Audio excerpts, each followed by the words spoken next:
Shalom Mishpachah, and welcome to Hebrew Bible Secrets with your host, Rabbi Jeremy Beaton, Chief Rabbi. We are reading today from the book of 1 Corinthians, starting at chapter 15. But first I just want to show you the books we're reading from today. So first we have The Hidden Truths, Hebraic Scrolls, Brit Chadasha. Okay, so this is the hardback copy, which you can buy on Lulu. Also the Abrahamic-Faith, Nazarene Hebraic Study Scriptures, which you can also buy on Lulu if you want the hardback copy, or you can get these on Amazon, a paperback copy on Amazon. And also the Forever-Israel Prayer book with Passover, Agadah, the English and the Hebrew transliterated. All these books have been transliterated from the Hebrew to the English by Rabbi Simon Ataf HaKorim. So if you want to learn about the feasts and the Sabbath, please purchase this book from either Amazon or Lulu. Okay, so without further ado, 1 Corinthians chapter 15. Moreover, brothers, I declare to you the Besorah which I proclaim to you, which also you have received, and wherein you stand. 2. By which also you are rescued, if you keep in mind what I preached to you, unless you have believed in vain. 3. For I handed to you first of all that which I also received, how that Messiah died for our sins, according to the writings. 4. And that he was buried, and that he rose again the third day, according to the writings. 5. And that he was seen by Kepha, then of the 12. 6. After that he was seen above 500 brothers at once, of whom the greater part remain to this present, but some are fallen asleep. 7. After that he was seen of Yaakov, then of all the emissaries. 8. And last of all he was seen of me also, as of one born out of due time. 9. For I am the least of the emissaries, unworthy to be called an emissary, because I persecuted the congregation of Yudhe-Wahe. 10. But by the favour of Yudhe-Wahe I am what I am, and his favour which was bestowed upon me was not in vain. But I laboured more abundantly than they all, yet not I, but the favour of Yudhe-Wahe which was with me. 11. Therefore, whether it were I or they, so we proclaim, and so you believed. 12. Now if Messiah be preached that he rose from the dead, how say some among you that there is no resurrection of the dead? 13. But if there be no resurrection of the dead, then is Messiah not risen? 14. And if Messiah be not risen, then our preaching is vain, and your faith is also vain. 15. Yes, and we are found false witnesses of Yudhe-Wahe, because we have testified of Yudhe-Wahe that he raised up Messiah, whom he raised not up. If that be so, then the dead do not rise. 16. For if the dead rise not, then is not Messiah raised. 17. And if Messiah be not raised, your faith is vain. You are yet in your sins. 18. Then they also which are fallen asleep in Messiah are perished. 19. If in this life only we have expectation in the Messiah, we are of all men most miserable. 20. But now Messiah is risen from the dead, and has become the Bekorim, first fruit of those who have fallen asleep. 21. For since death came through a man, by man also came the resurrection of the dead. 22. For as in Adam all die, even so in Messiah shall all be made alive. 23. But every man in his own order, Messiah, the Becorum, first fruit, afterward they that are Messiahs at his coming. 24. Then comes the end, when he shall hand over the kingdom to Av Yud-Heh-Wah-Heh, when he shall have put down all rule and all authority and power. 25. For he must reign till he has put all enemies under his feet. 26. The last enemy that shall be destroyed is death. 27. For he has put all things under his feet. But when he said all things are put under him, it is clear that all things under him, which did put he himself, is expected. 28. And when all things shall be subdued to him, then shall the Son also himself be subject to him that put all things under him, that Yud-Heh-Wah-Heh may be all in all. 29. Else what shall they do which are immersed? For the dead, if the dead rise not at all, why are they then immersed for the dead? 30. And why stand we in jeopardy every hour? 31. I protest by your rejoicing, which I have in Messiah, Yahushua, our Master, I die daily. 32. If from a human point of view I have fought with beasts at Ephesus, what advantage is it to me if the dead rise not? Let us eat and drink, for tomorrow we die. 33. Do not be deceived. Bad company corrupts good moral values. 34. Wake up to somberness, righteousness, and do not sin. For some do not have the knowledge of Yud-Heh-Wah-Heh. I speak this to your shame. 35. But some man will say, how are the dead raised up? And with what body do they come? 36. Senseless ones, that which you sow is not made alive, except it die. 37. And that which you sow is not the body that shall be, but bear seed, perhaps of wheat or of some other grain. 38. But Yud-Heh-Wah-Heh gives it a body, as it has pleased him, and to every seed his own body. 39. All flesh is not the same flesh, but there is one kind of flesh of men, another flesh of beasts, another of fishes, and another of birds. 40.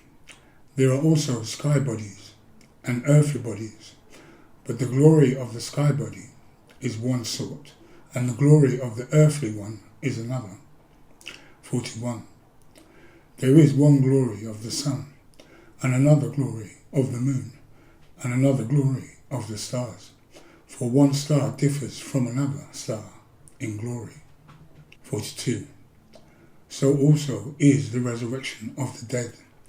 It is sown in corruption, it is raised in corruption. 43. It is sown in dishonour, and is raised in glory. It is sown in weakness, and is raised in power. 44. It is sown a natural body, it is raised a spiritual body. There is a natural body, and there is a spiritual body. 45. And so it is written, the first Adam was made a living soul, the last Adam was made a life-giving Ruach spirit. 46. However, the spiritual did not come first, but that which is natural, and afterward that which is spiritual. 47. The first man is of the earth, earthly, the second man from the Shemayim, heaven. 48. As is the earthly, such are they also that are earthly, and as is the Shemayim, such are they also that are from the Shemayim. 49. And as we have borne the image of the earthly, we shall also bear the image of the one from Shemayim. 50. Now this I say, brothers, that flesh and blood cannot inherit the kingdom of Yud-Heh-Wahi, neither does corruption inherit.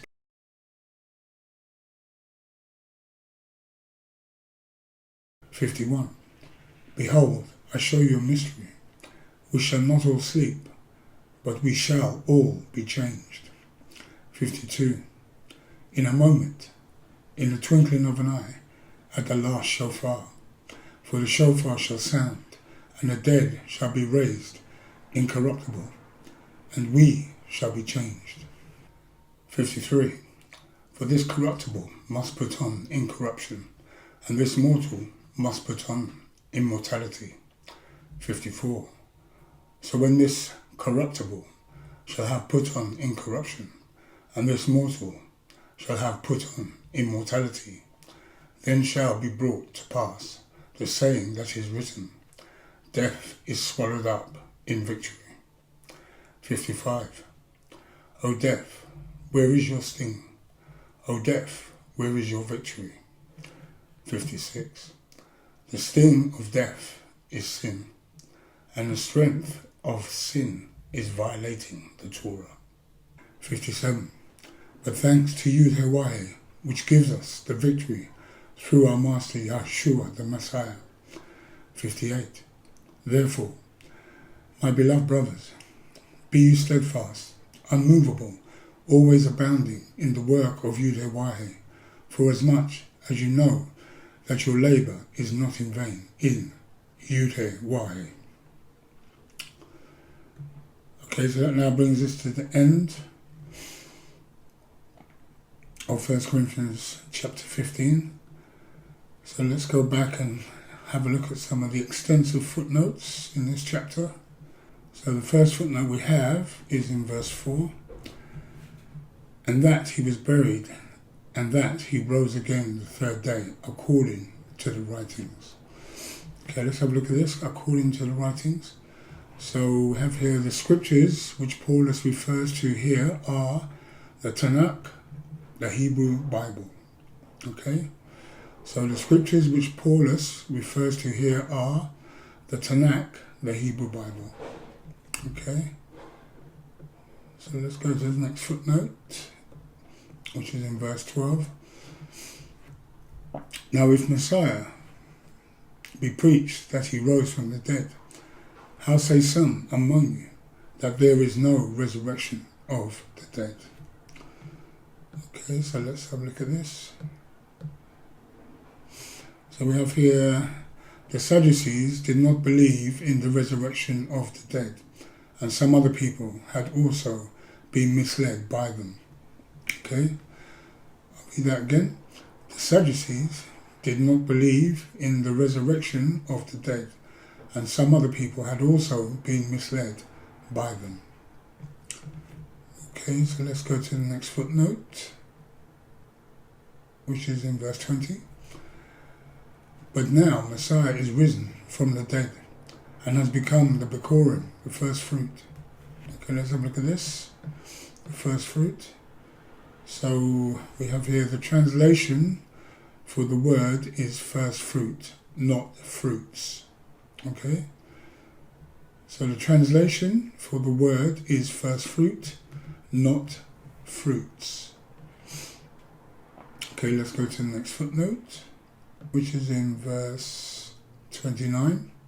Else what shall they do which are immersed for the dead, if the dead rise not at all? Why are they then immersed for the dead? Okay, let's have a look at this, immersed for the dead. So we have here, so this was conducted in remembrance as service for dead relatives. The immersion was not a normal immersion, but a ceremony that the Hebrew people did call Yitzkor, in resurrection of the dead. So let's go to the next footnote, which is in verse 52. In a moment, in the twinkling of an eye, at the last shofar, for the shofar shall sound, and the dead shall be raised incorruptible, and we shall be changed. Okay, so let's have a look at this. We shall be changed.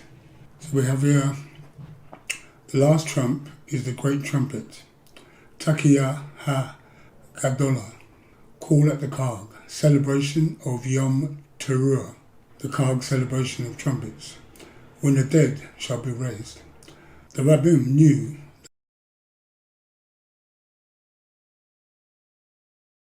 alluded to set apart kindness, strict judgment and mercy.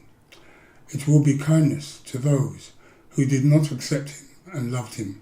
It will be mercy to those who still are alive and can accept him, and judgment for those who still refuse. The shofar will be a wake-up call to the world, to those who did not repent yet, but to others who are dead. They will not have a chance to go back, while the ones who died in belief will now have the opportunity to serve Yahushua in fullness. Note, Yahushua's return is just before Passover, while many others believe it will be on Yom Teruah. Okay, so let's go to the next footnote. Second point, the return of Messiah and the prophecies of Daniel. So before I start reading this, remember all of these words are from Rabbi Simon Ataf, HaKohen. Okay? All of these footnotes are from HaKohen. So the return of Messiah and the prophecies of Daniel. One of the searching questions on believers' minds is, when is the Messiah going to return? It's been so long, and even 2,000 years are up. Currently, the mainline accepted view is that his return is on the Chag celebration of trumpets, and some assert on a jubilee. For this, the primary two references used are from Rabbi Paulus's letters, 1 Thessalonians 4:16 and 1 Corinthians 15:52.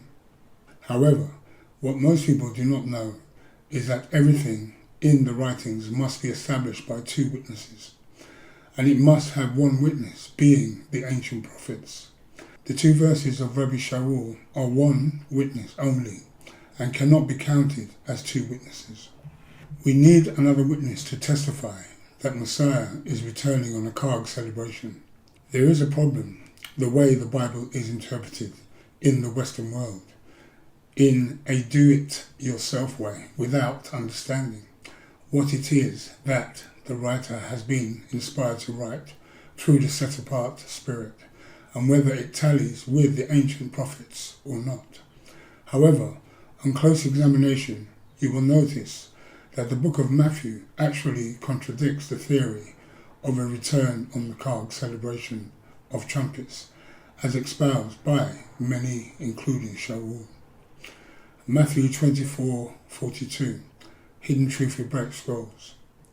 Watch therefore, for you know not what day your master, Adam, Lord, does come. This is a concise rabbinic Hebraic way of saying his return is not on a Chag celebration day.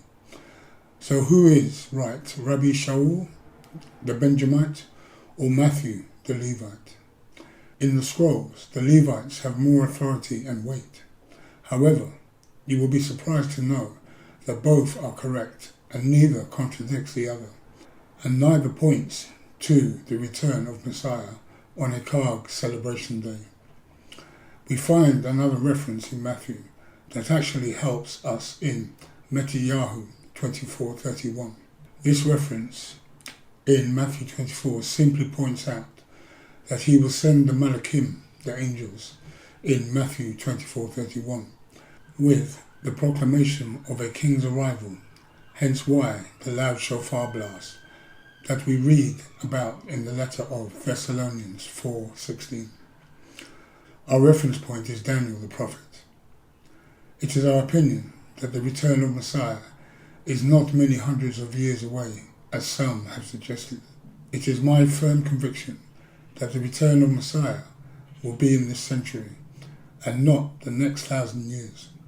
This means the Master will return before the end of 2099. This information is not up for debate because it is understood, but we offer you some insights for you to consider whether you wish to stay with the mainstream view of the return of Messiah on the celebration of the trumpets, or our view, which is not the mainstream. We would suggest the mainstream view of the Chag of trumpets has several problems, too numerous to discuss here.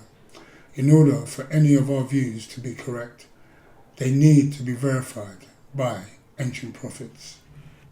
As we know from historical past, the Christian has been given dates with the coming of Messiah, ranging from 1880 to 2015, none of which are correct.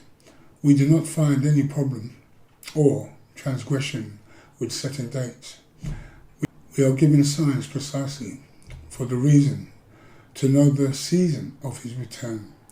Therefore, we do not hold date setters in any fault, including the fact that they were wrong, and they have to admit their error when they get it wrong, and should apologize for their error.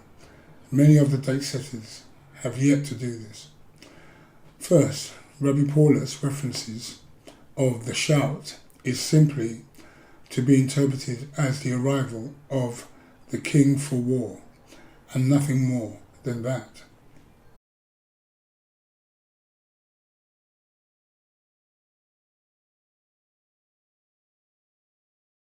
Yisrael is on the brink of destruction in a major war with radical Islamist nations. Note, Yisrael will be cleansed because of its filth, and political corrupt Zionism will be expunged.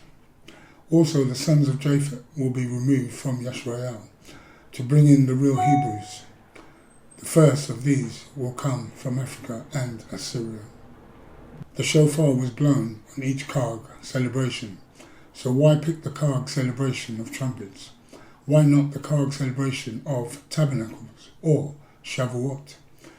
One may contend that this is the long blast, but the long blast is also done at other times, as I have suggested. We cannot read the Chag celebration of trumpets into a long blast. If we wanted to read the Chag celebration of trumpets into a long blast, then we also had a long blast in Exodus 19:19. But it was not the celebration of trumpets, but Shavuot. The renewed contract cannot contradict the Torah, else the theory is thrown out pure and simple. Rabbeinu Moses is more authoritative than Rabbi Paulus, and had much more secret and esoteric knowledge about prophecy. I know most of you out there do not place any weight on him and run to New Testament for answers, when many answers are already contained in the law of Elohim, in the Torah, under the hood. Unfortunately, many are being deceived by all wonderful and weird teachings and are led astray by the power of this world. Just look around you. One sister said that the Messiah has asked a particular person in Indonesia to break all the spiritual strongholds because he is proclaiming Indonesia as his place and his soon return. I asked the sister, are the mosques still standing in Indonesia? And if so, then these people are being deceived by the enemy. When the spiritual strongholds will be broken, the mosques also have to go, and so do all the false places of worship and the steeples of the churches. The phallic symbols also have to be pulled down, which are placed in and around churches, including the crosses of Tammuz. Remember, Joshua entered the land just after the Passover. Joshua 3:6. And Yahushua spoke to the Kohanim, saying, take up the ark of the covenant and pass over before the people. And they took up the ark of the covenant and went before the people. The ark of Elohim was with them before they entered the land. This time around, the ark, which was a symbol for the actual person, the master himself, will be with the people to enter the land with his Kedoshim saints. Joshua 4:19. And the people came up out of Jordan, on the 10th day of the first month, and encamped in Gilgal, in the east border of Jericho. The term Gilgal, though applied to a town, but the word means to revolve, so it shows us a revolving or a return of the dead back to where they should be. That is the Hebrew Yashraelites or Israelites of ancient Yashrael, the black Hebrews, who I said will come from Africa and the West, alongside others who will join them from the nations. The people came out the 10th day of Nisan, and not on the celebration of trumpets, but just before the celebration of Passover. Therefore, it does not necessarily have to be a celebration at all. The ancient patterns must follow. Also, Yahushua is not going to come on an actual day of the celebration of Passover, but he is coming 30 days approximately before the celebration of Passover on a given year in the future, which I shall explain later. The reason why I do not think it is the Chag celebration is primarily because of two prophetic references that both cause problems for the theory of Yom Teruah, Rosh Hashanah, the civil new year of Yashrael, or any Chag celebration date for that matter. He needs to return before a Chag celebration and not on a Chag celebration. So 1 Daniel 12:11-12 says that the time the daily sacrifice will be taken away will be 1,290 days, and the completion of the period to be 1,335 days. In my opinion, to date, no one has satisfactorily interpreted this yet. Am I the first? The time will prove me right or wrong. I know I am a human and certainly not infallible. However, to my credit, in the past 11 years, I have never been wrong prophetically, not even once at all. And all esteem to Yahushua, and neither am I like the false prophets out there proclaiming falsehood. Some authors have taken the days of Daniel's prophecy to be literal years, such as 1,290 years or 1,335 years.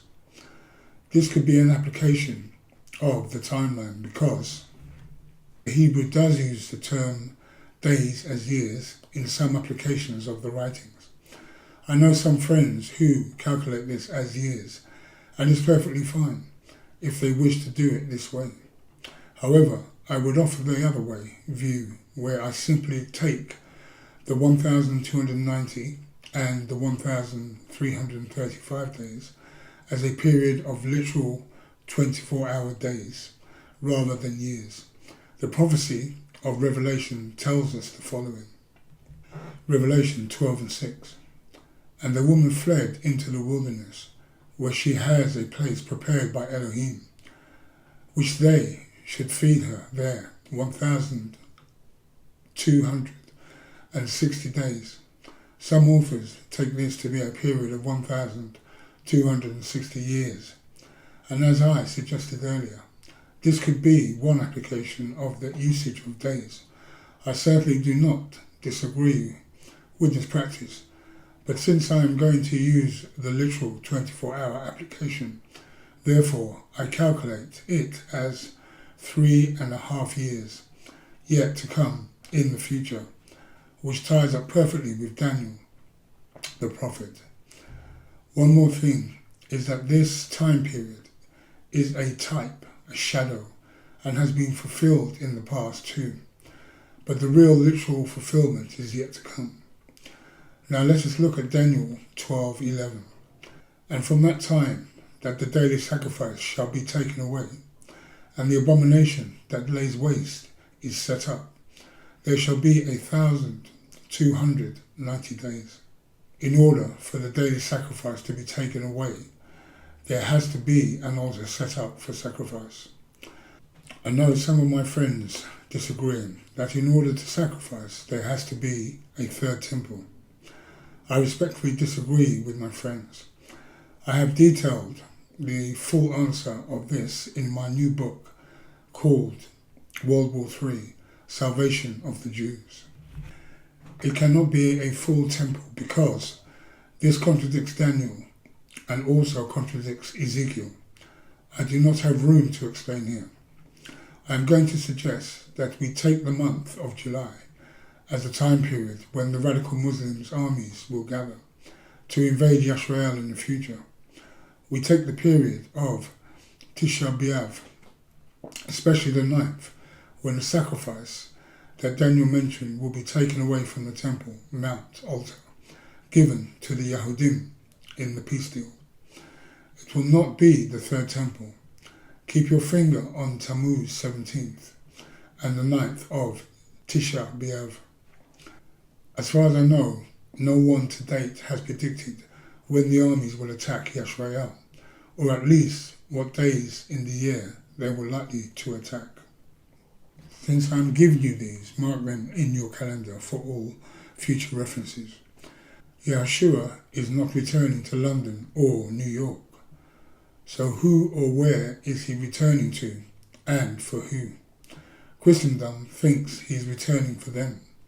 Sorry, he is not returning just for you, but you indeed are grafted into the olive tree. So he is actually returning for Yisrael, the land and the people, the real Hebrews, which many of you don't know, while they in majority are stuck in Africa and Asian nations, including those taken in the slave trade to Europe and Americas. Many Christians who are expecting to be raised on the millennium will be disappointed to remain in Sheol and will not be raised since they were disobedient to Torah, the law of Elohim. Please read my article here, Will Christians Enter the Millennium, on my website. I have carefully illustrated why disobedience will cause many to lose their first resurrection, but not their eternity. Zechariah 14:2. For I will gather all the nations to battle against Jerusalem. If Jerusalem is where Christians live, then Yeshua is returning for Christianity.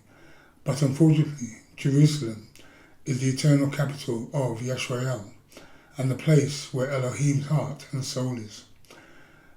This is very much a place of the Yahudim and the future third temple. King David was the man who made this the capital of his kingdom over 2,000 years ago, and today another people transplanting themselves there, calling themselves Yahudim, who will also be removed in the future. Yeshua is returning for Yisrael first and foremost, and to fight the battle on behalf of our people, the battle of Armageddon. He will end the exile of the house of Yisrael, the 10 tribes and Judah. This battle is just before Passover, because it is the second rescue of Yisrael, just as the first was during Passover, so the second would be likewise during Passover. There was no major rescue of Yisrael or any exodus during the Chag, celebration of trumpets. This is an error perpetrated by the present Jewry and Christendom. There will be a build-up several months before, hence why the gathering of the radical Muslim armies in the July time period. The likely dates for the Battle of Radical Islam, I am going to suggest to you 2 dates. The date of the 17th of Tammuz, which I believe when the armies of Islam will besiege Jerusalem in the future, and the 9th of Tisha B'Av, when the Islamic armies will try to destroy Jerusalem and succeed in taking East Jerusalem captive for a short period of time, and many Muslim Jewish women will be killed at that time in Jerusalem, and Jewish women raped in eastern Jerusalem. Yisrael's so-called mighty army will be brought down to the ground. This is why it is incumbent for the real Yehudim, for their own safety, not to live in East Jerusalem. But I doubt any of them will listen. Yisrael will not be a place of safety in the coming years at all. The 17th of Tammuz was the date when the walls of Jerusalem were breached in the past upon destruction of the Second Temple. My forefather Moses also broke the set of tablets that he had brought down with the Ten Commandments on the 17th of Tammuz. This day can be calculated 40 days after the Chag celebration of Pentecost, Shavuot. The children of Yisrael built the golden calf on the 16th of Tammuz. Note, Aaron, his brother, was a metalsmith, a trade invented by the Africans.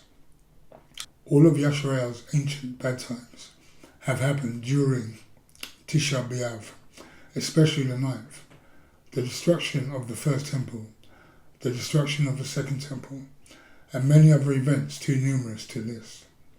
Hence why the sacrifice will be stopped in this month, which is our month of August. I will give you a time span, and it is up to you to do what you want to do with it.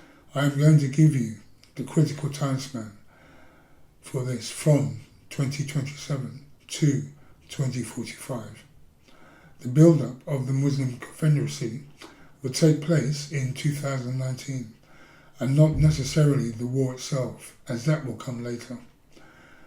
The two key dates after this event are 2023 and 2027. Note, this is not the rapture, as there is no such event in the writings, but there is a resurrection and a gathering of the chosen people. One other thing, the first resurrection will occur on a set date set by the Father in heaven. And to be perfectly honest, we can't estimate the day of the year it could potentially occur for the resurrection, but we will probably never really know which actual day it will occur on. The same as the return of the Messiah. We can estimate it with the signs around us, but we cannot pin an exact date to it because we lack essential data. Let's assume I am completely wrong. Then what have you lost? Nothing, as these are tentative dates in my calculations. However, I want to point out two things. One, in 2003, I wrote that Ariel Sharon will be removed from power, and the Palestinians will celebrate this by sending sweets. In my book, Islam, Peace or Beast, printed in January 2004. And I also wrote that when the Muslim mullahs issue the rallying call in Europe, time will tell how many people will rise to fight jihad with the West. In effect, I was concealing some facts that many children would rise up to fight, but I had to do this in order to protect the innocent. In February 2007, I spoke in a teaching session about suicide bombings coming to Europe. They did come 2 months later. How did I know all of these events? I have no magic wand, but I simply petitioned to Yahweh, Yud-Heh-Wah-Heh, to show me. Please note, on all these occasions, I was right 100% of the time, and this is the true sign of a servant of Yud-Heh-Wah-Heh. Many good scholars have been wrong about every attempt they made at prophecy and the second coming of the Master. Ariel Sharon was removed in 2006, and the Palestinians celebrated this by sending candy to each other. The Muslim Ummah issued a call for jihad to European Muslims, and many children took up the rallying call and went to fight in Afghanistan and Iraq. We also saw suicide bombings in London on 7/7. Trains were bombed in Spain in 2004. This was after my book was released, and later we saw this repeated in India too. Most of the things I spoke about in my book came to pass, but some things are yet to take place in the future. I spoke about the Indian subcontinent bombings 2 years before they happened, to some friends in private. I also spoke in private about Somali pirates hijacking ships long before they started to operate in the Gulf waters, hijacking Western ships. I also said about the Allied forces will not have complete victory in Afghanistan and will start to leave, and said that the US will leave Iraq 1 year before President Bush made his announcement to withdraw troops. This was a time when most news pundits and prophecy scholars were predicting the army to stay in Iraq for a long time. I said that would not happen. I also said on many occasions before this that the war with Iran is not imminent, and have been saying it frequently, while the media and most prophecy writers will have you believe it is going to happen tomorrow. The truth is, it is not until a few important things are in place mentioned in my book, World War III, Salvation of the Jews. If you are reading this, then I do not write to make myself famous, popular, trendy, or for sensationalism, because I do not believe in this way of living, nor have time for such things, but only when the set-apart Spirit guides me to put to paper what she has revealed to me. About the return of Messiah, the mainstream view, or at least another emerging view, is that the Messiah will come on a Jubilee year. I am not going to touch on this theme because, though I do believe the Jubilee cycle plays an important role, but I do not see this as a prerequisite to his return. What I can tell you is this, that he will be here close to Jubilee and not necessarily descend on the day of a Jubilee. I can tell you categorically, without offending anyone out there, that the Messiah is not returning on 2012 up to 2020. After these dates pass, yes, then start looking up. But before this, it will not happen. So plan sparingly for yourself and your children's future, where you will be during the dates I have now given you above. Avoid radical Islamic states unless you are on a special mission for Yahushua. Also stay away from staying in Yisrael permanently. Now you have been warned. Daniel mentions an abomination that will take place, and many teachers place this either during the Roman era or before this era. So it depends whether you place this for the first temple or the second temple. I know some erroneously place it for the third temple. I am now going to suggest to you that it is neither, and also that it happens twice, just like the coming of Messiah and the two beasts of Revelation are the one and the same, radical Islam, happening twice, also mentioned in Revelation 13. We do see twos in writings. Moses is going up twice to bring the Ten Commandments, Yisraelites entering Yisrael twice, the coming of Messiah twice, the Exodus also twice, the giving of the law twice. The heaps of the flood waters stopped for Yisrael to cross happened twice, once with Moses and once with Joshua. These patterns show us important truths. Daniel mentioned two things must happen. The daily sacrifice stopped, and the second thing that must happen is the abomination that makes desolate. This was not the idol's place inside the second temple, but the structure of the abomination must be on the corner according to Daniel's prophecy. The corner or wing of the temple was only fulfilled by the Islamic Empire when the Caliph Umar captured Jerusalem, and in 638 CE he erected a small petition place on the corner of the temple mount to Allah. Why is this corner so important to Satan? Elohim instructed Yashrael to make fringes known as ziziots for the garments, Numbers 15:38, so that they remind us of who is our Maker. We are told that we are under the kanaf, or wings of the Most Holy One, Psalms 91:4. Later in history, the Omar Mosque was built at the same place around 691 to 705 CE. Different historians cite different dates. The Omar Mosque was destroyed a few times by earthquakes, but then rebuilt again on the corner of the Temple Mount. The text in Daniel is not saying that the Omar Mosque will be destroyed and then rebuilt, but it is saying that it will host a special session of petition or commemoration that will be yet future. We know that this event will take place in the future before the return of Messiah, as Yeshua tells us something key in Matthew 24:15. Matthew 24:15, King James Version.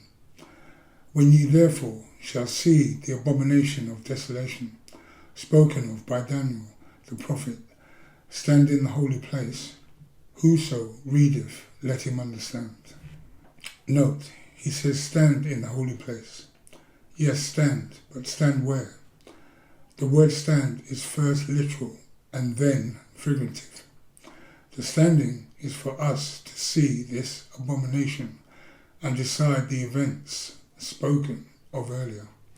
The abomination is there, but the special prayer to Allah by the Caliph is yet future, when the Muslim Caliph, who will speak to the Muslim world and commemorate his victory of taking Eastern Jerusalem by going into the Omar Mosque, that is when Daniel's prophecy becomes fulfilled.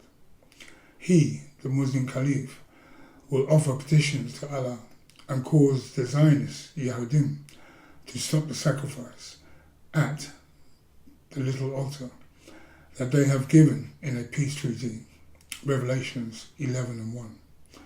We also know that the Messiah will return near a Jubilee year, and not necessarily on an actual day of the Jubilee year. Be careful about this one. This is given in the wording of Daniel 9:27 and Isaiah 61:1-2. Note, when he was born, it was not a Jubilee year, but the Jubilee fell after his birth, meaning after his first coming. The pattern will follow. For those expecting the Messiah to return on a Jubilee date, the next Jubilee is to fall on 2016, according to Maimonides' calculations. However, according to some calculations, the year 30 CE was a Jubilee year. I calculate the next Jubilee most likely to fall on 2039, with a margin of error of plus or minus 4 years, while some teachers place a Jubilee in 2042 or 2045. In all honesty, it is not important to know when a Jubilee year is, so even if all these Jubilee dates were incorrect, it matters little. Now let us address the timeline for Daniel. Daniel 12:11. And from the time that the daily sacrifice shall be taken away, and the abomination that lays waste is set up, there shall be 1,290 days. Daniel is clear that when the sacrifice is taken away, which we place on Tisha B'Av, 9th of August period, he goes on to tell us that it will be 1,290 days. That is 3 years and 7 months. The Messiah will return in the month February in a future year, and then at 30 days, when it will be the Passover festival, the great rescue of Yashrael. Now we know that the book of Revelation 12:6 tells us it will be 3.5 years. So how do we tally the 1 extra month in that Daniel gives us. Assuming a date in future, in the month of August, as I suggested, then the day's sacrifice will be taken away, as in the past, 2 destructions of the temples. In August, then add to it 3.5 years, gives us the fulfillment of this period in February of a future date. Let me show you from August Tisha B'Av timeline that matches perfectly with everything the writings state. 1 year to August, 2 years to August, 3 years to August, then add 6 months, September, October, November, December, January and February. The Messiah descends with a shout, ready for war. Hallelujah. So this tallies us with the 3.5 years. And then in order to tally us the 30 extra days of Daniel, we add that to the month of February. And we arrive at the return of Messiah just before the Passover of that future year.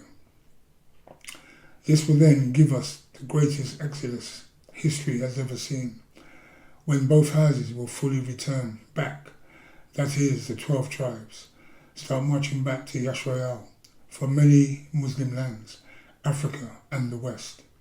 Note, Africa will be the first to march back. Jeremiah 50:4, Hidden Truths in Brit Scrolls.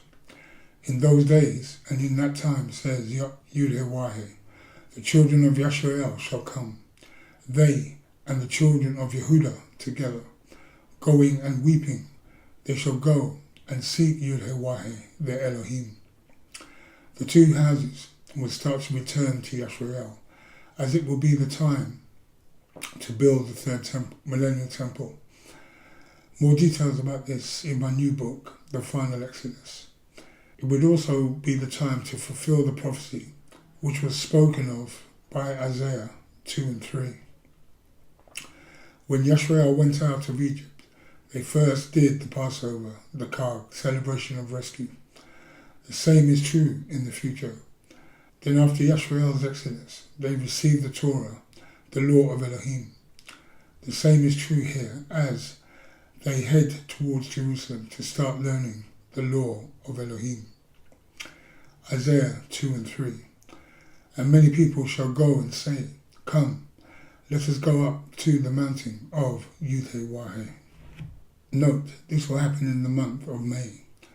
June, the Chag celebration of weeks of Pentecost, when the law is once again handed to the people of Yud-Heh-Wah-Heh the second time. This time the prophecy of Micah is also fulfilled, as the nations that are going up have woken up to the fact that they are Yisraelites, or from the house of Yisrael. Many Negroes are Hebrew Yisraelites, and they will wake up both physically from the dead and literally. The ones who went as slaves to the Western nations, many will return. The dead will be raised. Micah 4 and 2. And many nations shall come and say, come, let us go up to the mountain of Yud-Heh-Wah-Heh. So what is the 1335 days of Daniel? Daniel 12 and 12. Beneficial is it for he that waits and comes to the 1,335 days. So 1,335 plus 1,290 days equal 45 days gap. This is the time period that people will wait before the Chag celebration of Shavuot to receive the law of Elohim the second time around. So there are even 2 comings of the law, which many of you thought was no longer for you, another fallacy of Christendom. The law is for you, for me, and we must act on it and obey it. Isaiah 2 and 3. Out of Zion shall go forth the Torah, and the word of Yud-Heh-Wah-Heh from Jerusalem. You might wonder that the time to wait is 49 days. Then how come we are 4 days short? I can assure you, we will not be short to fulfill the 49 days perfectly. However, I am withholding some key information for now, so you can search it out and fill the gaps. Also, the teachers who predict that the coming could be hundreds of years away, or over 1,000 years away, have to prove that the oil in Saudi Arabia will not run out in the next 50 years. Current studies are proving that we are fast running out of world supplies of oil, with emerging giants like India and China with a huge appetite for oil. I doubt we will get past this century of oil in the Middle East.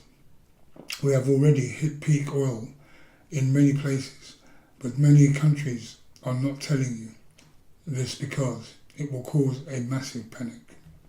Note, the coming of the Messiah is neither the end of the world nor the end of all religions, as doomsayers' theories. We will still have an operating world. We will still have planes and trains. Yisrael will have to build several airports to accommodate the incoming flights for people who will be going up to celebrate the feast.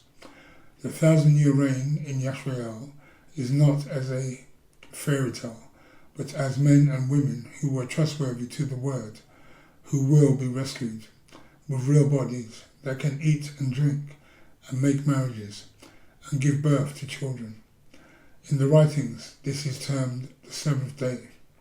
We then have first binding of Satan for 1,000 years, then the release of Satan to look forward to in the 8th day.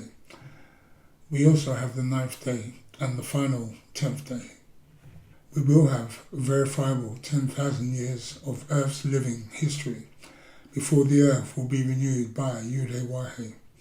Note, Islam, the second largest belief after Christianity, will not be removed during the 7th day, but the mosques on the Temple Mount will be removed to build the 3rd temple, and Mecca will lie in ruins alongside Saudi Arabia. Note also that Christianity will be collapsed into what it was meant to be, into biblical Judaism, not Talmudic Judaism. All 38,000 denominations of Christianity will be folded and none left. Many Christians will feel ashamed on that day for the way they lived opposing the law of Elohim. Those who refuse to submit will never be able to enter the kingdom. Now at that time will be the last time for Christians to obey Torah. Those who are alive and return to the true roots of our belief and not be divided any longer. If they refuse to obey, then they will be expelled from the kingdom, never to be allowed back in, and end up eventually in utter darkness, a term for the deep depths of Sheol, where Satan will be bound. The blood of the Master matters little if you reject to obey the new contract agreement terms. One of them was to obey Yud-Heh-Wah-Heh with all your heart, soul and strength. Are you doing this or just doing the rounds in pagan Sunday church? Ezekiel 20:38, Hidden Truths Hebraic Scrolls. And I will purge out from among you the rebels, and them that rebelled against me. I will bring them forth out of the country where they sojourn, and they shall not enter into the land of Yisrael, and you shall know that I am Yud-Heh-Wah-Heh. So if your pastors or teachers are teaching you that you can live any type of life, disobey the Torah and still enter the kingdom, you won't be able to. Please read my article on the 1,000-year reign.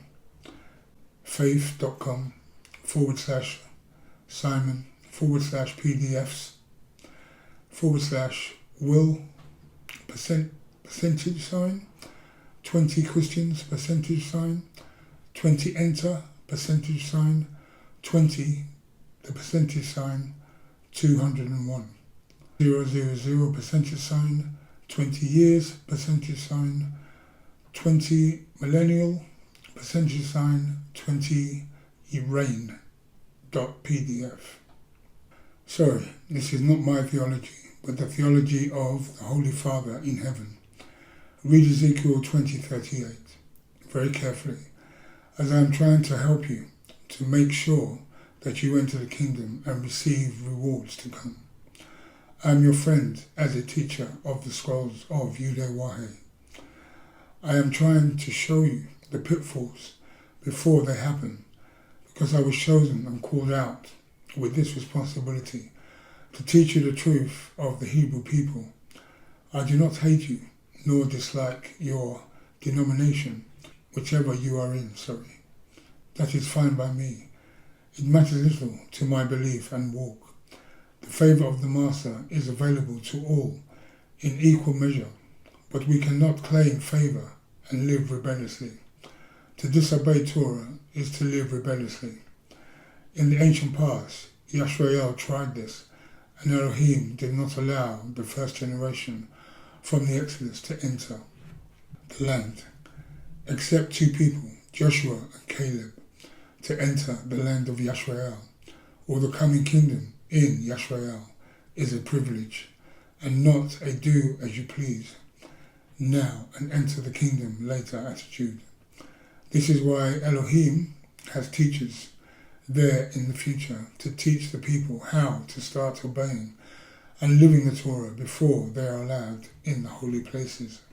The millennium order reign will be under King David and his and our supreme commander, the King of Kings, Yahushua. Yudhe-Wahe, the right ruling branch with us. For full details, see my book, World War III, Unmasking the End Time Beast, or get the next edition, World War III, Salvation of the Jews, which can be purchased on Amazon. The US and other European nations are going to go through a very trying time due to their own disobedience, but they will be given a chance to prove their trustworthiness to the Master of heaven and earth. Yisrael's border will be increased. Yisrael will have peace in its internal borders and no more suicide bombings. But Yisrael has to fight another battle after Satan is released, termed the Battle of Gog and Magog. These are two battles of Gog and Magog, one before and one after. Remember, everything happens twice. That is the key. Many Muslims will have the opportunity to submit to the true Elohim after the first battle of Gog and Magog, but they will not all submit, hence why Islam will continue until the second battle.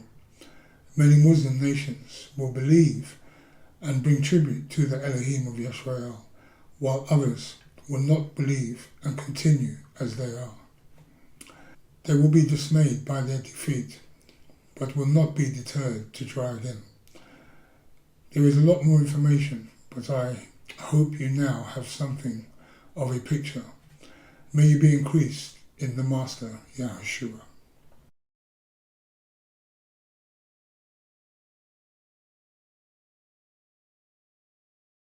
So, if you continue to violate Torah, as many are doing in the churches, then that is the strength of sin.